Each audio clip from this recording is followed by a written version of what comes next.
¿Cuántos están contentos? Amén. Gloria a Dios porque podemos congregarnos en su casa. Amén. ¿Sabe? Le puse como título a esta prédica: Viviendo a la manera de Dios. Es un anhelo de nuestro corazón, porque sé que muchos estamos trabajando en función de eso. ¿Alguien puede decir amén? Vivir a la manera de Dios es un proceso, es un día a día. Amén. Voy a leer dos grandes mandamientos que dejó Jesús para la iglesia. En Mateo capítulo 22, versículo 37 dice así: Jesús les dijo: amarás al Señor tu Dios con todo tu corazón y con toda tu alma y con toda tu mente. Este es el primer gran mandamiento. Y el segundo es semejante: amarás a tu prójimo como a ti mismo. Mira que está a su lado y dígale,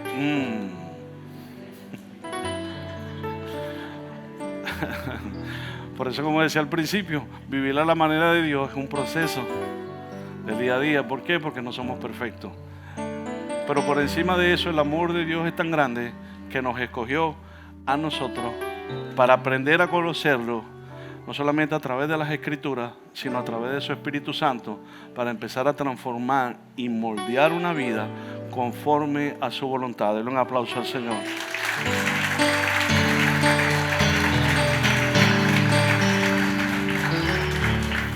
Vivir a la manera de Dios es vivir bajo su voluntad, y para ello hay una serie de requisitos. Hay una serie de requisitos, pero yo voy a nombrar algunos. O simplemente voy a nombrar dos o tres. Número uno, sus mandamientos. Sus mandamientos es todo aquello que a través de su palabra fue revelado para que aprendamos cuáles son nuestros derechos y también nuestros deberes como hijos de Dios. ¿Alguien me dice amén? Y el resultado sería la manifestación de los frutos y las promesas del Espíritu Santo en nuestras vidas. ¿Qué quiere decir esto? Que a medida que nosotros llegamos a la iglesia y Dios nos llama, muchos de nosotros llegamos a la iglesia, muchos, con una necesidad o con un deseo en el corazón. ¿Me hago entender? Pero a medida que vamos avanzando y que vamos conociéndolo, yo no me puedo quedar en el deseo o la necesidad. ¿Por qué? Porque si empezamos a crecer bajo un deseo y una necesidad, no que el desear conocer o desear algo es malo de parte de Dios, quiero que me entienda, sino lo digo desde el punto de vista que cuando nosotros solamente nos quedamos en yo quiero, yo necesito, dame, necesito, yo quiero y yo quiero, entonces usted va creándose bajo una emoción. Y cuando nosotros crecemos o avanzamos en medio de lo que es emocionalismo, cuando vienen las pruebas o cuando vienen las circunstancias, ¿alguien me está entendiendo lo que estoy diciendo? Entonces ellas empiezan a golpearnos, y ahí entonces donde viene y nuestra emoción es golpeada, y según las circunstancias que estemos viviendo, viene el desánimo y viene la deserción en muchas veces, y decimos Dios no existe, no sé para qué lo hice, etcétera, etcétera, etcétera. Amén. Pero a medida que lo hacemos y tomamos la determinación y el compromiso de conocerlo a través de su palabra, por eso hablo de lo que fue revelado. ¿Por qué? Porque su palabra ya fue revelada. Por encima de la palabra de Dios no hay otra cosa revelada. Dios te puede iluminar su palabra y te puede dar una luz en medio de algo, y te puede decir, mira, yo quiero, o a través de una predicación, no sé si me hago entender. Y Dios te puede mostrar algo en medio de una necesidad, y tú dices, eso es mío, eso es lo que yo necesito. Dios te lo confirma a través de la predicación, a través de una palabra, de una oración de alguien, y tú sabes y tú entiendes que es Dios que está tratando de decirte algo.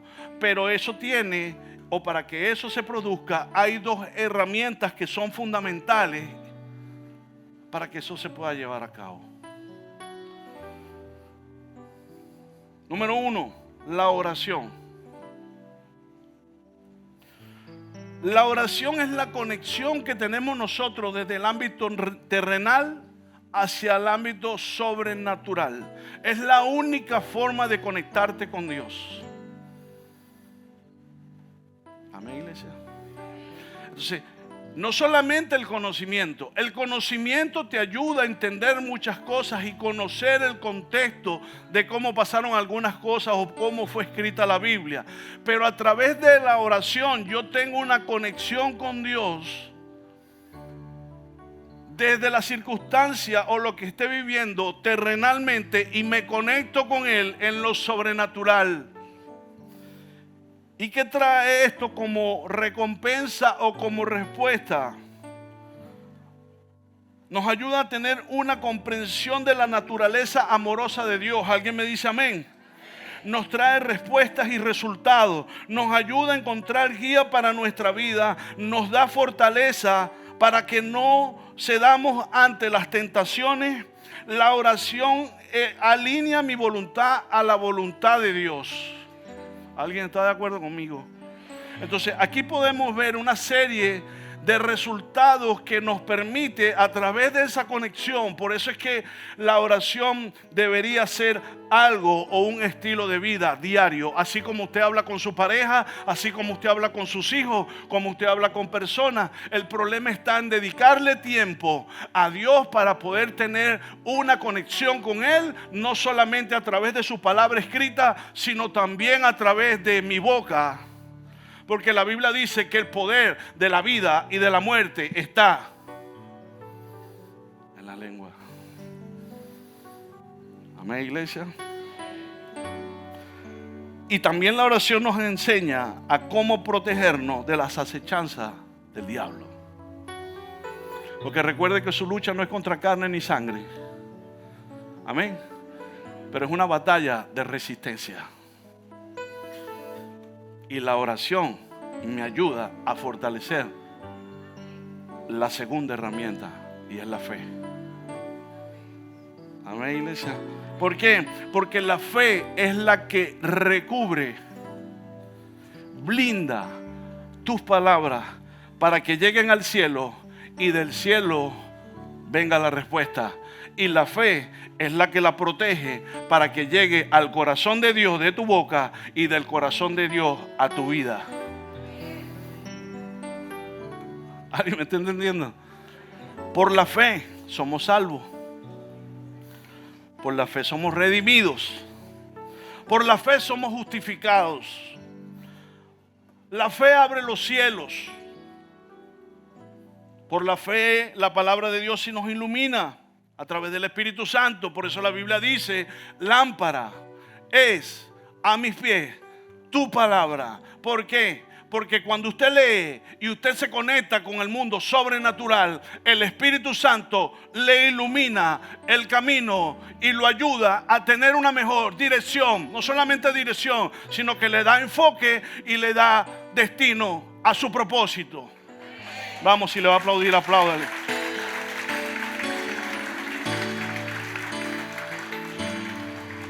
Pero también nos lleva a conocer y amar a Dios como lo establece su palabra con el versículo que leí al principio, Mateo 22:37, que es el primer gran mandamiento. ¿Por qué? Porque amaremos a Dios de corazón, con toda nuestra alma y con toda nuestra mente. ¿Y por qué empieza con el corazón? Porque Dios conoce tu corazón y el mío. Y sabe, nuestro corazón muchas veces, o creo que todos, el corazón no es bueno. Porque la Biblia dice que es perverso. Y aún por encima de eso, el amor de Dios sobrepasa eso y nos escogió y nos llamó por amor. Y empieza a trabajar primero en el corazón, porque del corazón pasa al alma, lo que llamamos la carne. Porque a medida que mi corazón es limpio, mi carne empieza a morir a deseos o a cosas que antes me tenían cautivo.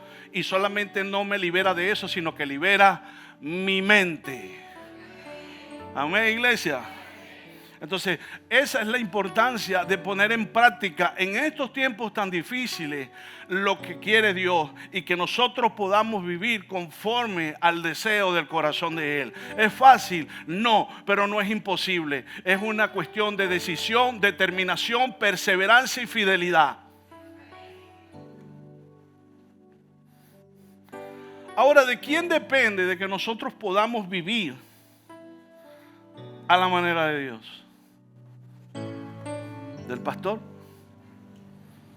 En parte sí, porque yo y Ayarí tenemos la responsabilidad de dar lo que Dios nos da a nosotros. Pero yo hoy le estoy dando una semilla. Y acuérdense que cuando la palabra dice que ella es de doble filo, ella me corta primero a mí. Y aunque yo esté haciendo este tema y lo esté escribiendo, Dios está tratando con mi corazón. Pero cuando yo te la digo a ti, es allí como está tu corazón para que tú puedas tomarla. ¿Ah? Y que no venga el enemigo y la robe. Amén. Entonces es mi responsabilidad, iglesia. Es tu responsabilidad esforzarnos para leer su palabra, para tener oración y para activar nuestra fe, tenga la medida que tenga, porque la fe empieza con una pequeña medida, pero es una fe que se ejercita y va creciendo, pero no solamente crece, sino que trae resultados. Y ahí depende de que, como dice la Biblia, no depende de quien quiere ni del que corre, sino de quien Dios tiene misericordia. Si Dios te llamó a ti, Él quiere contigo lo que quiera hacer, porque eres tú a quien Él escogió para hacer lo que tenga que hacer. Apláudale al Señor.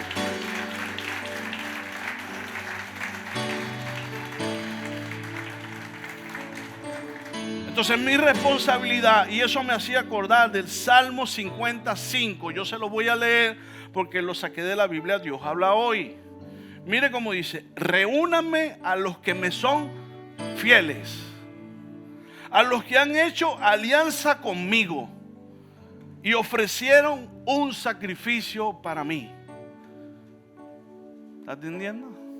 Entonces ahí está haciendo una diferencia entre unos y otros. ¿Por qué? Porque hay personas que hicieron un sacrificio, que son fieles, que se han esforzado, que han sido perseverantes, pero también han tenido compromiso. Amén. Y vaya que hoy en día cómo hace falta el compromiso. Cuando usted hace votos con su esposa y usted se casa, ¿quién es casado aquí? Escuchen los que no se han casado.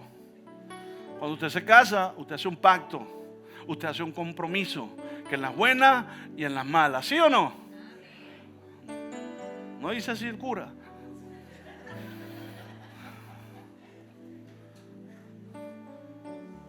Cuando usted hace un compromiso con Dios y usted lo confiesa con sus labios y usted pasa a ser nueva criatura, o sea, hijo, usted quiere un compromiso con Él. Y Él te dice: busca primero el reino de Dios y su justicia, y las demás cosas vendrán por añadidura. ¿Y cuáles son? Las que tú te mereces.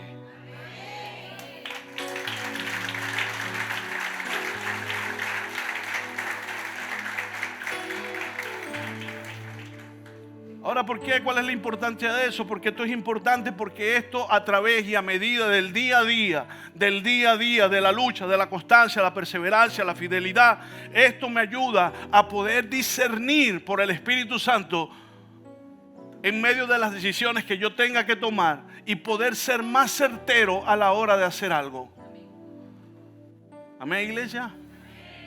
¿Sabe? Hace poco vi una película y discúlpame que le pongo un ejemplo de una película. Después voy a poner los bíblicos. Vi una película de George Foreman. ¿Alguien sabe quién fue ese señor? Los que son contemporáneos míos, que tienen casi 60 años por ahí. Mentira. George Foreman fue campeón mundial, pero fue campeón olímpico también. ¿En qué? En boxeo. ¿Sabe? Este hombre hoy en día es pastor de una iglesia y un pastor de mucho prestigio en Estados Unidos por su palabra, por la prédica que tiene. Pero a los inicios, cuando Dios lo llama, y tú puedes ver en el documental una madre que en medio de la necesidad, como dice la Biblia, instruye al niño en su camino y aun cuando fuere viejo no se apartará de él. Ellos en medio de la necesidad que pasaba, que no tenían ni zapatos, ellos se comían un pan entre 5 y ellos ahí, su mamá les enseñaba: vamos a orar por los alimentos, y ella siempre estuvo pendiente de la formación de sus hijos a pesar de la necesidad que pasaron. Amén. Voy a saltarme la historia. El hombre llegó a ser campeón mundial. Dios lo llama, él atiende el llamado de Dios. Pero sabe, en medio del llamado estaba el ego de un hombre que era famoso. ¿Me hago entender? Entonces él compra una iglesia y casi que la iglesia se llama The Church Foreman, iglesia de Foreman. ¿Sabe por qué? Porque la gente lo conocía más por la fama que tenía que por el llamado que tenía. Entonces, sí, él hablaba y él decía que él quería ser cambiado, que Dios lo llamó y la gente lo aplaudía. Pero un día, diga un día. Un día le llegó una señora y le dice: necesito su ayuda, pastor. Mi nieto tiene problemas con droga y yo quisiera que usted lo ayudara. Vino la confrontación, porque la iglesia no es solamente echársela o presumir. Aló. Y cuando ella habla con él, él sacó la Biblia que tenía de este tamaño y le dice al niño: mira, ¿sabes qué es lo que pasa? Que tú tienes que adaptarte a lo que dice la Biblia, venir con tu abuela a la iglesia y dejarte de hacer lo que tú estás haciendo. Sí, tremenda palabra. Y se volteó y se fue. ¿Sabe? Un día viendo la televisión, viendo la noticia, ve que al niño lo metieron preso. Él suelta el café y se queda viendo la noticia. La esposa le pregunta: ¿qué te pasa? Y él dice: ese niño me llegó con su abuela pidiéndome ayuda y me siento mal porque yo presumir estar lleno de Dios y no lo ayudé. Aló. Si Dios te da un lugar, si Dios te da una posición, es para su gloria. Vamos aprendiendo en medio de las cosas. Él no tenía la capacidad todavía, no era una persona madura, pero ahí fue aprendiendo que no podía seguir viviendo la vida presumiendo del campeón, predicando la palabra. Tenía que predicar la palabra para que el campeón lo exaltara a él. Cuando hablo del campeón, es el campeón de campeones, Jesucristo. Entonces tenemos que tener cuidado. Si Dios te está usando, si Dios te ha bendecido, la gloria es de Él. Amén. No me gusta a veces dar muchos detalles porque me cedo.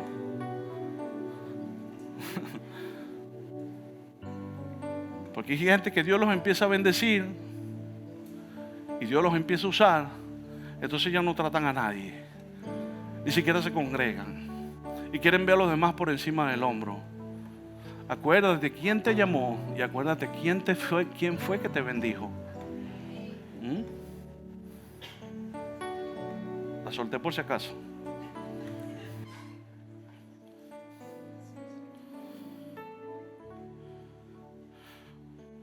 Voy a poner otro ejemplo en base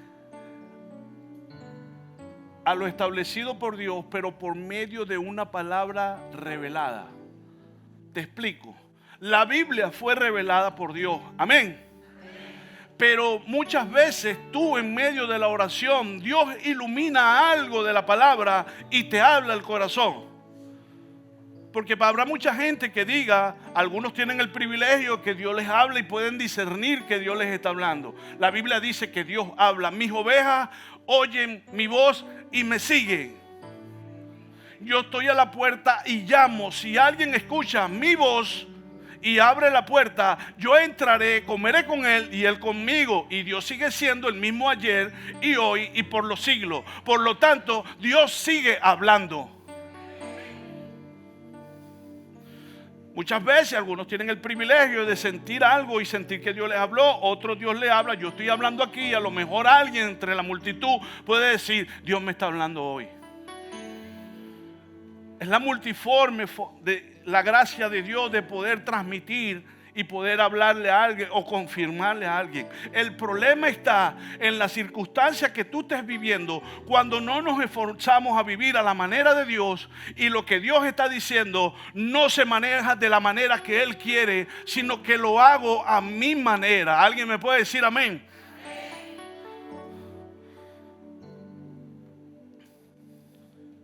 Primera de Samuel 16, y voy a poner el ejemplo de un profeta como una figura de las que Dios le hablaba directamente. Dios le dice a Samuel: quiero que vayas a la tierra de Belén, a casa de Isaí, que entre sus hijos ya yo me he provisto de un rey para mí. ¿Aló? ¿Sí?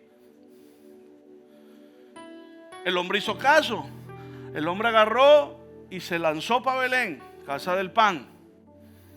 Y llegó a Belén y agarró. ¿Cuáles son los hijos de Isaí? Estos que están aquí y estos que están aquí. Cuando el hombre fue y el Señor le dijo: ese no es. Fue el otro: ese tampoco. Fue el tercero: Fue al cuarto: Fue al quinto: Fue al sexto: mi hijo. Fue al 7: ¿hasta cuándo? Dios le dice, lo que quiero que se lo digo así porque eran 7 y 8 con David. En ese tiempo se podían tener muchos hijos, ahorita no.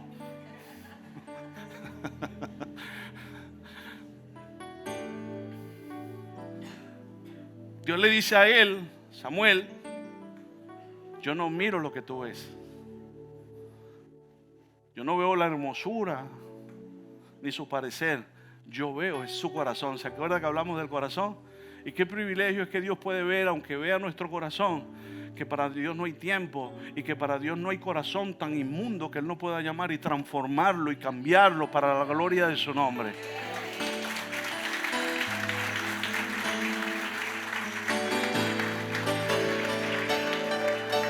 Y es allí donde Dios unge a David como rey. Ahora, allí hay un problema. Y dígame, ¿cuál es, pastor? Se lo digo. Okay. Voy a leer el párrafo. Porque la historia muchas veces la contamos y la hablamos así, de esa manera, pero desde el punto de vista del llamado de David. Pero vamos a hablar específicamente de Samuel. ¿Por qué se equivocó? Y el Señor le dijo a Samuel: ¿hasta cuándo te lamentarás por Saúl?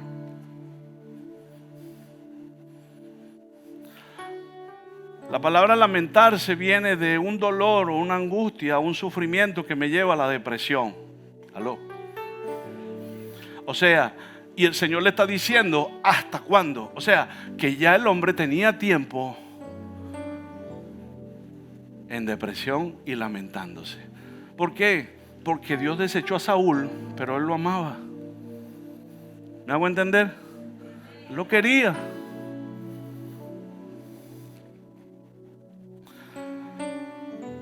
El Señor le dijo a Samuel: ¿hasta cuándo te vas a lamentar por Saúl? Después que yo lo he desechado para que no reine más sobre Israel. Llena tu cuerno de aceite y ve, y te enviaré a Isaí de Belén, porque de entre sus hijos he escogido un rey para mí. Número 2. El Señor le dijo: de los 8 yo escogí uno. ¿Quién lo escogió? Dios. Entonces, número 1, el hombre estaba deprimido. Número 2, él empezó a su manera. Pero había un tercer factor. Él le dice al Señor: Señor, si Saúl se entera que yo voy y hago eso, me va a matar. Número 3, el temor. Si Dios le dice algo a usted, si Dios le promete algo a usted, Dios tiene la capacidad de guardarte y protegerte. No solamente lo que te dijo, sino a ti en medio de lo que estés viviendo, para que lo que Él te dijo se cumpla.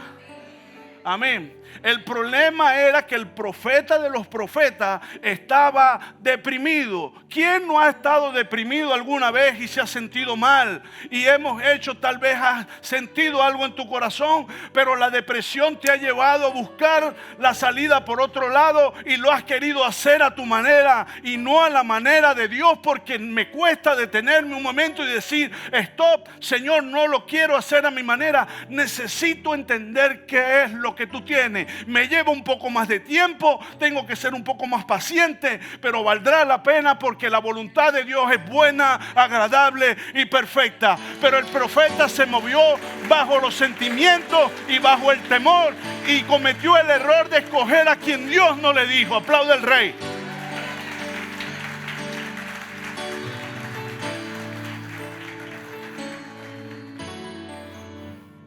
Entonces vivir a la manera de Dios es un día a día, es un esfuerzo, iglesia.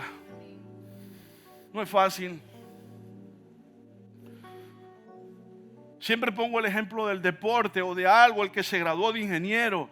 Usted no quería ir algún día a la universidad, usted dijo, o a lo mejor la situación económica no estaba y usted a lo mejor quiso ponerse a trabajar, pero usted y su papá fueron perseverantes y le dijo, hijo, sigue estudiando, yo quiero que tú te gradúes, ¿sí o no? ¿Y cuál fue el premio? Que usted algún día lo logró y hoy usted tiene su título allí porque se formó y se esforzó y fue perseverante. Igual que el deportista.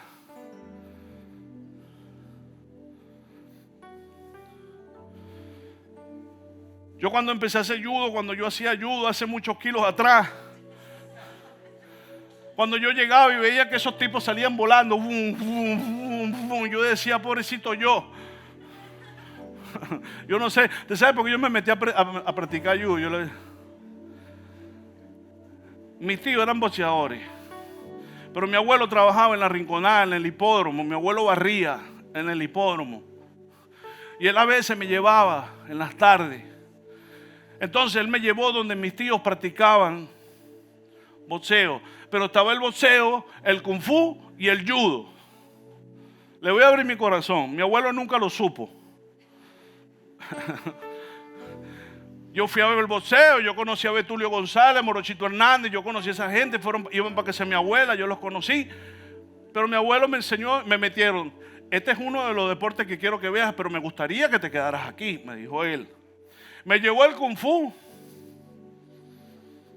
no sé, no me llamó la atención, pero cuando llegué al judo, estaban repartiendo sándwiches.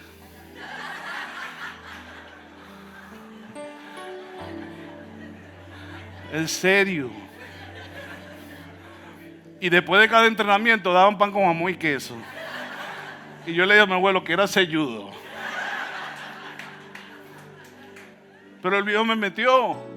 Y ahí empecé a los 8 años, pero ahí me fui formando y pasé de cinturón y pasé campeón nacional, campeón regional. ¿Y qué te quiero decir? Que la perseverancia y estar allí y hacer el deporte todos los días me llevó a llevarme muchos premios. ¿Por qué? Porque el esfuerzo valió la pena. ¿Cuánto más con el Dios que nos llamó y nos abre la puerta y tiene bendiciones para nosotros? Vamos, aplaude al Rey.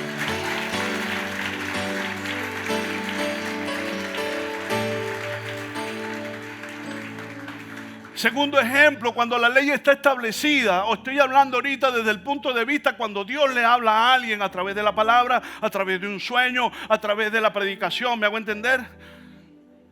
La importancia de las decisiones que tomamos. Ahora quiero hablarlo según la palabra establecida.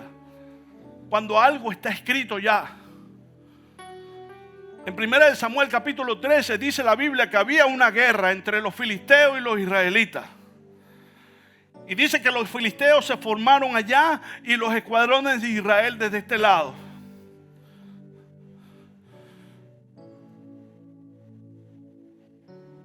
Para poder empezar la guerra del lado de los israelitas había que hacer un sacrificio, diga sacrificio. El cual lo hacía era el sacerdote. Pero ese día hubo un maratón, como hoy. Y el sacerdote no llegaba, porque trancaron las calles por allá por donde andaba el hombre. Pero ¿qué veía el rey? El rey estaba viendo que el ejército de los filisteos como que se acercaba cada vez más. Y lo que él estaba viendo le produjo ansiedad, diga ansiedad, desesperación. Como muchos de nosotros cuando vemos lo que nos rodea y nos empieza a mover los sentimientos en función de algo y el desespero o lo que estoy viviendo por la ansiedad me lleva a caer muchas veces en lo que me hace daño. Muy bien. Entonces él veía que la gente se quitaba los uniformes y se escapaban, llegaban y salían corriendo. Entonces eso empezó a traer en él ansiedad. Y el sacerdote no llegaba. ¿Qué dijo el rey? Tráigame los implementos para hacer el sacrificio. ¿Sabe? Él hizo el sacrificio. Justamente cuando hizo el sacrificio, llegó el sacerdote y le dijo: mal has hecho, Saúl. Si hubieses esperado a que yo llegara, tu reino se hubiese esparcido.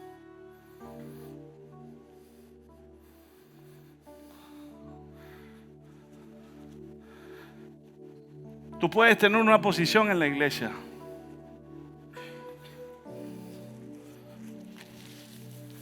pero tener una posición en la iglesia, quiero hablar en la iglesia, eso no te da derecho primero a maltratar a otra persona.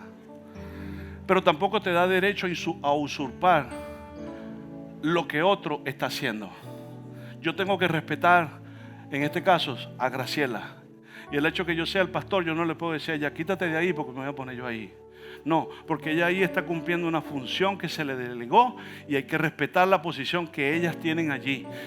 ¿Por qué? Porque aunque pareciera que no fuera algo muy ellas están allí cumpliendo una función de parte de Dios. Y eso no me da derecho a mí, con la autoridad que yo pueda tener, de usurpar o ofender el trabajo que ella está haciendo. No sé si me estoy haciendo entender.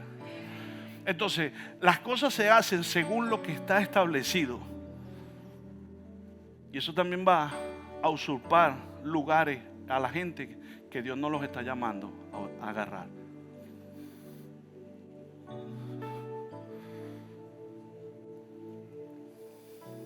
Él no era rey, él era rey, pero no era sacerdote. Y él no podía hacer el trabajo del sacerdote. El trabajo del sacerdocio era exclusivamente para los sacerdotes. Lo mismo le pasó a Uzías. Dios dijo: yo soy el rey, yo hago lo que me da la gana. Dice que entró el incenciario, prendió el incienso y Dios se molestó. Inmediatamente le brotó la lepra en la frente. ¿Me hago entender? Y no solamente eso, sino que se murió de lepra. ¿Por qué? Por querer usurpar, se dice, usurpar la función de otra persona. Amén, iglesia.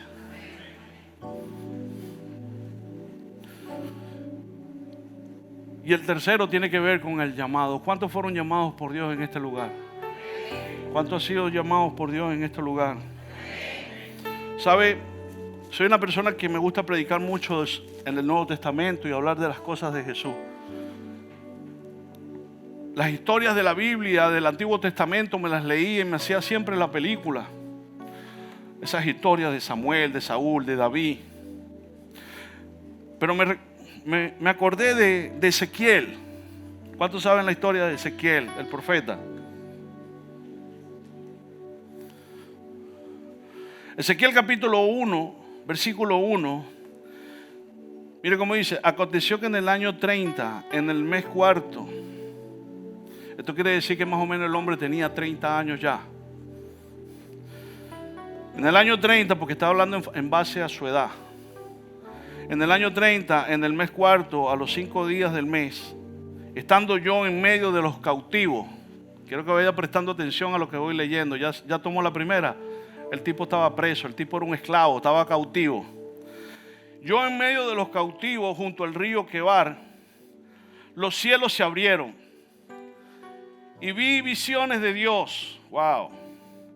En el 5.º año de la deportación del rey Joaquín, a los 5 días del mes 3, vino palabra de Jehová al sacerdote Ezequiel. Wow, otra vez.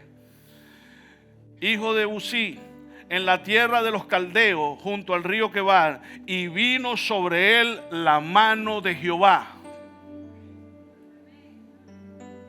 Me sorprende cómo Dios llama a Ezequiel.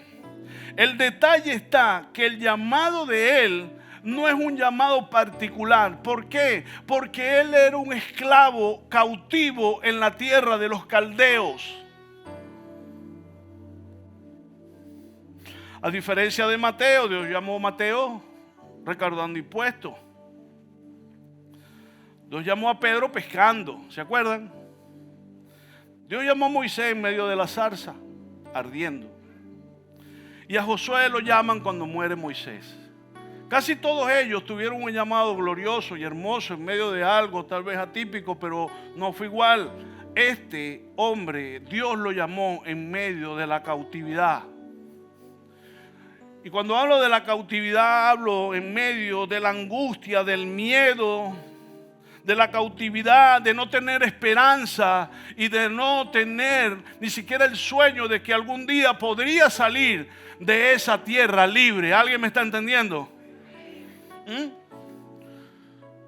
Y me llama la atención porque tal vez muchos de nosotros, por medio de algo, una condición o lo que estamos viendo, muchas veces nos hace vivir bajo una cautividad. Pero eso pasa cuando realmente Dios no ha tratado con un corazón y no ha tratado con el alma y no ha tratado con nuestra mente. Porque cuando empezamos a vivir a la manera de Dios, como dije anteriormente, lo primero que Dios empieza a limpiar es el corazón. Y cuando hay un corazón limpio, aunque yo pueda ver que la gasolina se está escaseando de nuevo, y aunque yo empiece a ver que las cosas están pasando y no me agradan, yo tengo la confianza del que me llamó, siempre me dará la provisión que necesito. Vamos.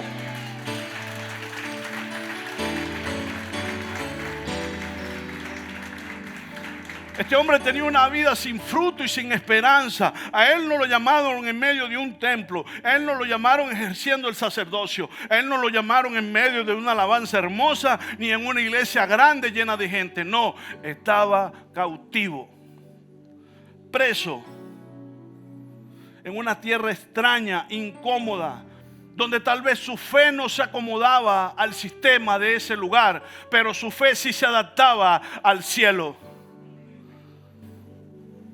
Amén, iglesia.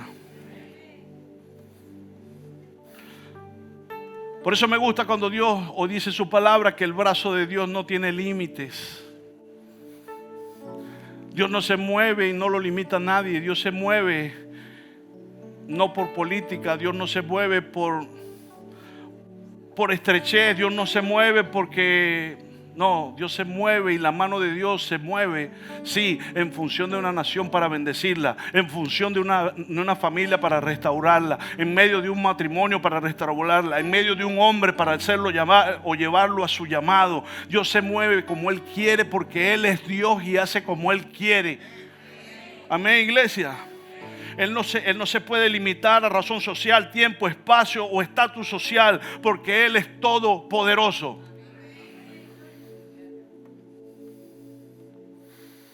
Y allí en tierra de los caldeos, donde no había esperanza, lo primero que noto que dice es que se abrieron los cielos. ¿Se acuerda?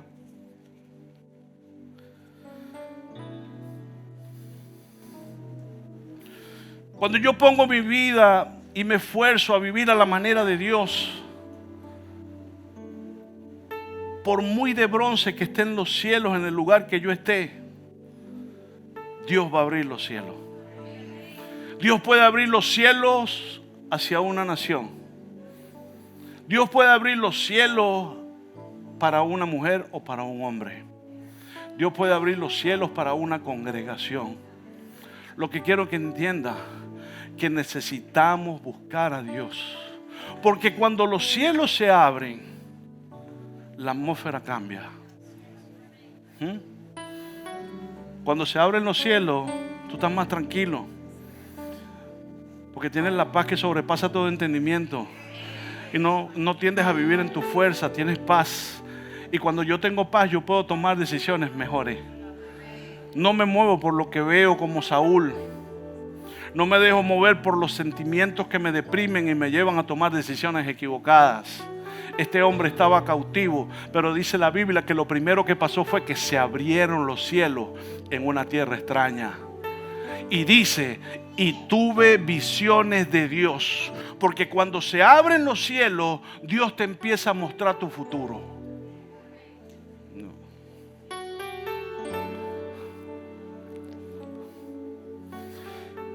La Biblia dice que en el principio Dios dijo, hagamos al hombre conforme a nuestra imagen. ¿Y qué? Y semejanza, ¿verdad? Entonces, Varón y hembra los creó y los bendijo Dios. ¿Dice así o no? Estaban en el Edén ya. Estaban en el Edén. ¿Dónde los creó primero? En la eternidad. Varón y hembra, porque acuérdate que el primero que hicieron en la tierra fue ¿a quién? Al hombre.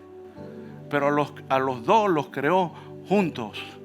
Por eso es que yo a veces difiero un poquito de esa gente que dice que Dios usa al hombre y no usa a la mujer.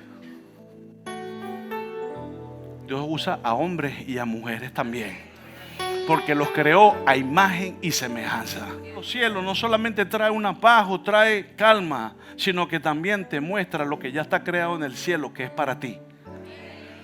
Y dice que lo tercero que vino fue la palabra de Jehová. ¿Qué hace la palabra de Jehová? La palabra de Jehová lo que hace es que confirma lo que ya Dios te mostró en sueño, lo que Dios te mostró en visión. Te dice, no te preocupes, que yo estoy contigo y lo que te mostré es para ti.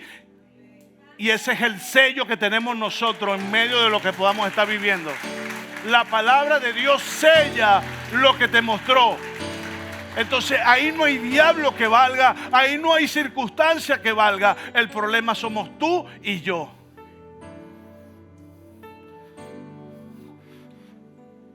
Por eso es que creo que hay muchas personas que Dios quiere bendecir, pero no se determinan a creerle porque siempre viven bajo una angustia o bajo de algo que no los deja crecer o ver más allá de lo que tienen.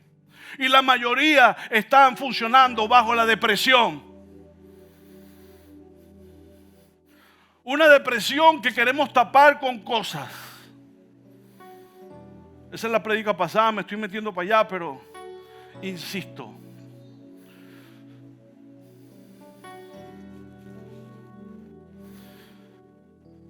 Le dije la semana pasada, cuando Dios quiere bendecir,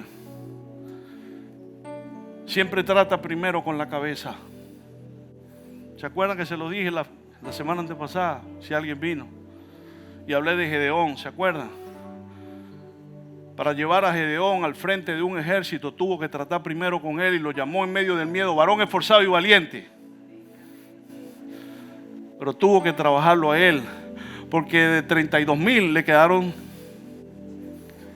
300 contra un ejército. Pero él entendió que no es con espada ni con ejército, sino con tu Santo Espíritu.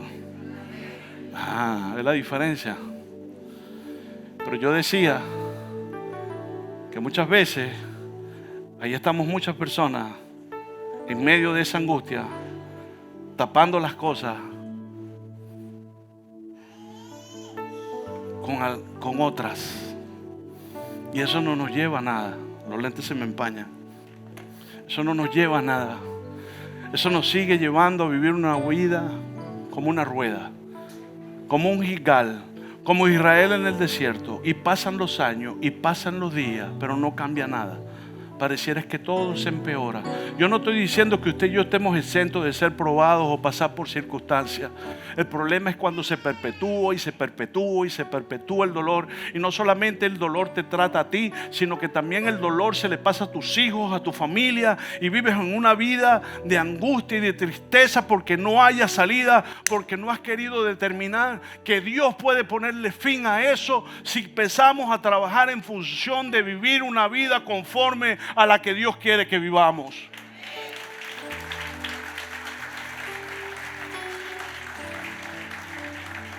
Y dice que cuando vino la palabra de Dios, inmediatamente la mano de Jehová descendió sobre él. Y cuando hablamos de la mano de Jehová en la Biblia, hablamos de la presencia del Espíritu Santo.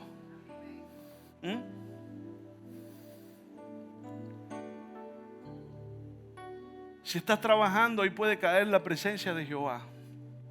Si estás orando por tus hijos, ahí puede caer la presencia de Dios. Cuando cae la presencia de Dios, la oscuridad se va y llega la luz. Cuando cae la presencia de Dios, la amenaza se va y se disipa. Cuando cae la presencia de Dios, la enfermedad se va. Cuando cae la presencia de Jehová, las ataduras se revientan y hay libertad. Cuando cae la presencia de Dios, la depresión se va y viene la paz. Cuando cae la presencia de Jehová, todo se transforma, iglesia. Todo se transforma. Los amenes fueron pocos, pero quiero que lo cargue en su corazón y que lo anote y péganlo en la nevera. Cuando la visión de Jehová o la presencia de Jehová cae, las cosas empiezan a cambiar. Sí, porque sí.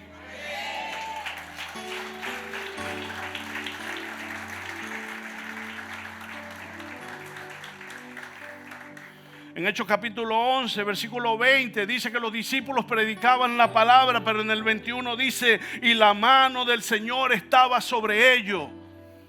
Y todos los que escuchaban la palabra eran convencidos, transformados y sanados por la palabra de Dios que acompañaba a los discípulos. Tú y yo somos discípulos, somos hijos, somos cuerpo, somos parte de Él. Y por lo tanto el Espíritu Santo también está en ti, pero el Espíritu Santo necesita ser activado por ti.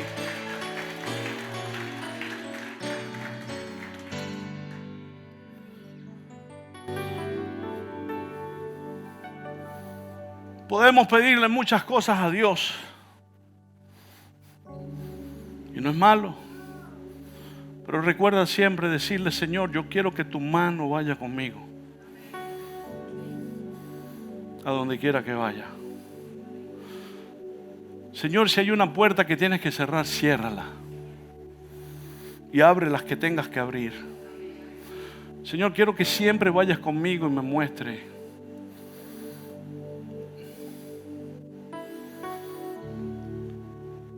Si voy a hacer un negocio y me van a engañar, Señor, muéstrame. Porque el Espíritu Santo vendrá sobre ti y te dirá, como a Saúl, como a Samuel. Con ese no, con aquel tampoco, con este sí. Amén, iglesia. Como siempre digo y a veces digo, si nosotros fuéramos la comunidad, como pueblo, honestos y nos amáramos como dice la Biblia, o amáramos a nuestro hermano como a mí mismo, no hubiesen tantos hermanos molestos unos con otros. Dígame por qué. Dígalo duro, ¿por qué? ¿Por qué? Porque piden prestado y no pagan. Se ponen a hacer negocio y después quedan mal. Pero vienen a la iglesia, brincan y saltan, pero saben que tienen un cable pelado. Entonces ahí empiezan los problemas. Llegas a la iglesia y te sientas por allá atrás para que no te vea, porque el que tú le debes se sentó al frente. Estoy hablando de la iglesia. Entonces si se supone que yo vivo una vida conforme a la que Dios quiere, yo tengo que ser responsable. Yo tengo que ser un hombre de palabra. ¿Me entienden? No es nada más venir a brincar y saltar. Yo tengo que ser un tipo responsable. Si usted dijo sí, su sí es amén también. Porque usted es un representante de Dios en la tierra. Entonces la mayoría de los cristianos, si le llevamos el carro, te lo dejan malo. Si te le llevas el otro, entonces nadie me dice, cuando a ti te dicen, pastor, necesito que me consigas a alguien para trabajar, pero que no sea de la iglesia. ¿Tú crees que a mí eso no me da pena? Entonces cuando pasa algo y voy a generalizar, lo primero que dicen, y ese no es el evangélico.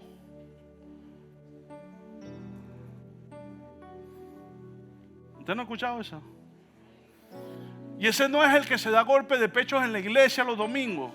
¿Por qué? Porque muchas veces por culpa de uno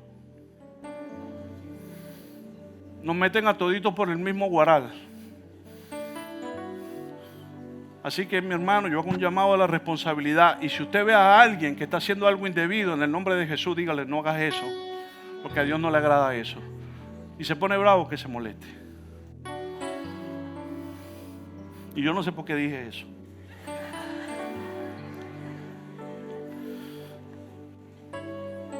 Pidámosle cosas a Dios, sí es bueno, pero pidámosle siempre su presencia. Que su presencia vaya con nosotros. Porque la presencia de Dios nos empuja a vivir una vida conforme a la que Él quiere, pero también nos empuja al propósito que Él tiene con nosotros. Amén, iglesia. Dios le dijo a Abraham, te voy a dar un hijo. Al principio, como todo, fue jala para allá y jala para acá. Señor, yo soy un viejo, mi mujer es estéril, y esto, y lo otro. Pero Dios abrió los cielos, diga, abrió los cielos. Y vino la palabra de Dios y le dijo, cuenta las estrellas. ¿Te acuerdas? Y el hombre le dijo, no puedo, Señor. Ahora cuenta la arena del mar, menos. Y le dijo, así será tu descendencia. La palabra se sella. Abraham se lo creyó, ¿sabe? ¿Sabe por qué? ¿Ya por qué? Porque después tuvo el hijo. ¿Sabe? Y él tuvo un solo hijo. Ahí hay algo como contradictorio, pero Dios le dijo, te haré padre de multitudes, pero le dio un solo hijito nada más. Bueno, tuvo dos, pero el otro fue por ayudarle, por la ayudadita. ¿Se acuerdan? De esas ayudaditas que a Dios no le gustan. Dios le dio el muchacho, tuvo uno solo. Isaac tuvo dos. Jacob tuvo ¿cuánto? Jacob. Isaac tuvo dos. Jacob tuvo ¿cuánto? Se me olvidó, creo que tuvo 12. 12. Y ahí vino la multiplicación, ¿entiendes? De esa generación. Pero sabe, volviendo otra vez al principio, él le dio un niño, pero después le dice, dámelo. Dámelo. Hay mucha gente que Dios le está diciendo, entrégame tu corazón porque yo lo quiero cambiar. Ya basta de que sigas luchando en tu fuerza, porque en tu fuerza no vas a lograr nada. Yo necesito tu corazón, te dice el Señor, porque yo lo quiero transformar. Amén. Si hubiese sido yo, y Dios me da un hijo y me dice que voy a ser padre de multitud y después me lo pide, a lo mejor hubiese empezado a rezongar. Pero Señor, tú no me dijiste y ahora me lo vas a quitar, ¿sí o no? Y entonces, hey, ¿cómo es eso? Tú no eres el Dios justo y el Dios poderoso que no miente. No, él estaba claro que cuando se abrieron los cielos, se selló la palabra, te haré. Y si esa era la semilla, no sé cómo ibas a hacer, Señor, pero tú me diste una palabra. Tú me lo estás pidiendo, yo te lo voy a entregar. ¿Me está entendiendo? Y dice que cuando fueron a hacer sacrificios, ¿se acuerdan? Iban allí, ya por una orden de Dios, diga orden de Dios. Pero cuando llegaron al monte, a subir al monte y conquistarlo para el sacrificio, dice que abajo se quedaron los burros, las mulas y los sirvientes. Mi hermano, le voy a decir algo. Hay momentos en la vida donde Dios le va a decir, sube tú solo con tu mujer y con tus hijos, pero deja abajo las burras y a los mulos y a los sirvientes. ¿Usted me está entendiendo? Hay cosas que son personales. En el capítulo 3 de Ezequiel, Dios habló con Ezequiel y le dijo algo, y dice que descendió la gloria de Dios. En el capítulo 3, hasta ahí lo leí. Y dice que descendió la gloria de Dios sobre él. Pero Dios le dijo, calla, enmudece, no digas nada. Hay cosas que son entre tú y Dios. ¿Alguien me está entendiendo? Pero muchas veces la gloria de Dios descienden y ahí mismo la publican. Estoy parafraseando la cosa, pero ¿me entiende? ¿Sabe por qué, mi hermano? Porque muchas veces los burros y las mulas no van a entender lo que Dios te está diciendo. Y disculpe el ejemplo, porque en ese momento, pero se lo voy a poner más bonito para que nadie se ofenda. Cuando estaba la multitud, cuando Jesús dijo, pasemos al otro lado, ¿a quién se llevó? A los 12. No se llevó a la multitud, porque era un grupo específico. Yo lo leí en el Salmo 55. Tráiganme a los que han sido fieles y leales y han hecho compromiso conmigo por medio de sacrificio. En medio de la multitud Dios sabe quién está perseverando. En medio de la multitud Dios sabe quién se está esforzando. En medio de la multitud Dios sabe quién se cayó pero se levantó y sigue adelante. Dios dice, yo tengo algo con él y yo lo quiero bendecir. Aplaude al Rey.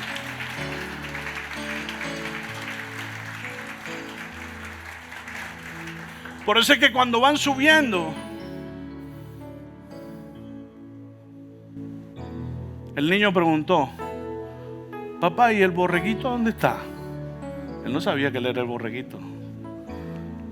Según lo que uno puede leer, ¿verdad? Pero el papá le dijo: Dios proveerá. ¿Me entiendes? No le dijo: no, hijo, eres tú. Como George Foreman, lo mata de una. No, él le dijo: Dios proveerá. Los tiempos no están fáciles. Dios proveerá. Pareciera que las cosas se ponen más oscuras. Dios proveerá. Te dieron un diagnóstico. Dios proveerá. Te estás reinventando. Dios proveerá. Estás orando por tu matrimonio. Dios proveerá. Estás pasando un problema con tus hijos. Dios proveerá. Amén, iglesia. Pónganse de pie, por favor. Entonces, viviendo a la manera de Dios no es un cliché. Viviendo a la manera de Dios es una vida de sacrificio, de esfuerzo. No es un fanatismo. ¿Alguien me está escuchando? No es un fanatismo. No todos los que están aquí fueron llamados a ser predicadores, pero tienen que predicar la palabra. No todos los que estamos aquí fuimos llamados en la diversidad del cuerpo. Hay dedos chiquitos, hay dedos no me acuerdo los nombres. Hay muñeca, hay brazo, antebrazo. Y cada quien cumple una función dentro del cuerpo. Entonces, yo no puedo desechar a mi hermano porque mi hermano tiene algo que yo necesito. Y lo que yo necesito de él es para la gloria de Dios, pero eso complementa para ayudar a otro que necesita algo de los dos. Y entonces allí es donde viene el poder de Dios y desciende sobre un pueblo que se une.